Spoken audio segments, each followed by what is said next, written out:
Allah ya la'ani shaidan. Littafin abokin fira kashi na 1, wallafar Dr. Muhammad Mansur Ibrahim Sokoto, wanda ni Muhammad Zaharuddin Usman na karanta. Labari na 3. Allah ya la'ani shaidan.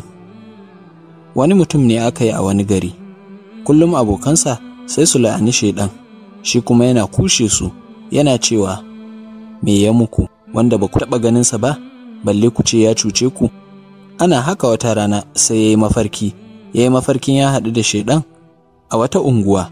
Sai shaidan ya gode masa bisa kariya da yake bashi, ya kuma taya masa cewa ya zo ya raka shi zuwa wani gari a cikin sararin samaniya. Shaidan kuwa ya goya shi suka shilla zuwa sama. Can suna tafiya sai ya ji fitsari yana damunsa. Ya roƙi shaidan ya ɗan saurara, ya sauka ya yi fitsari. Shaidan ya ce, haba, kai ba abokina ba ne? Menene matsala don ka yi fitsarinka a kan bayana? Sai ya ce, a'a, ba zai yiwu ba. Shaidan ya lallashe shi har ya amince, ya kwarara fitsarinsa. Yana gamawa sai ya farka, ya tarar duk ya jiƙa shimfiɗarsa da fitsari. Buɗan bakinsa sai ya ce, Allah dai ya la'ani shaidan. Darasi: shaidan maƙiyinmu ne bayyananne.